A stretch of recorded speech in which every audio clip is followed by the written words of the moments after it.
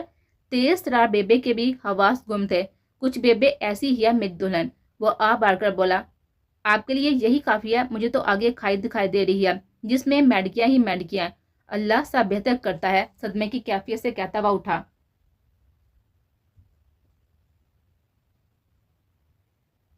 فجر کی نماز ادا کرنے کے بعد وہ پھر سے سو گئی تھی. زرینہ بی کے جگانے پر ایک بار پھر وہ نہ چاہتے ہوئے بھی صرف اس کے دہشت سے بے بس فریش ہو کر بالوں کی چوٹیاں بنائے, سر پر دوپٹہ ٹکائے, چھوٹے قدم اٹھاتی ڈائننگ ٹیبل پر آئے. کال کی طرح وہ پہلے ہی موجود تھا, اکیلا اس کا منتظر. فل تیار. مسمہ اس پر ایک چور نظر ڈالتے ہوئے اس چیئر پر بیٹھے جس پر کل اسے حکم دیا گیا تھا. اسے پتہ نہیں کیوں ایک سستی سی پورے وجود میں سوار تھے. اداسی. سلان ایک نظر اس پر ڈالی جو کہ فریش نکھرے چہرے کے ساتھ ہی اداسی کا مجسمہ بنے ہوئے تھے. تو مسکرا نہیں رہی؟ ناشتہ سرو کرتے اپنی نیلی آنکھیں اس پر ڈکائے وجہ پوچھی گئی. یا پھر حکم اسے سمجھ نہ آیا. اس کے اچانک بولنے پر مسمہ نے نظر اٹھائی. وہ بھی اسے دیکھ رہا تھا. کیا پاگل تھا یہ شخص؟ کس وجہ سے مسکرائے؟ کون سی خوشی تھی اس کے پاس جس پر وہ خوش ہو کر مسکرائے؟ سلار کی آنکھیں مسکرائی جب شکوہ, حیرت, سوالات ان سبز پھیلی ہوئی آنکھوں میں دیکھے جو اب چھلکنے کے لیے بےتاب تھی. سختی سے سرزش کی جس پر مسمہ ناک چڑھا کر ناشتہ کرنے لگی. سلار نے چونک کر اس کی ادا کو دیکھا اور کئی لمحے دیکھتا رہا.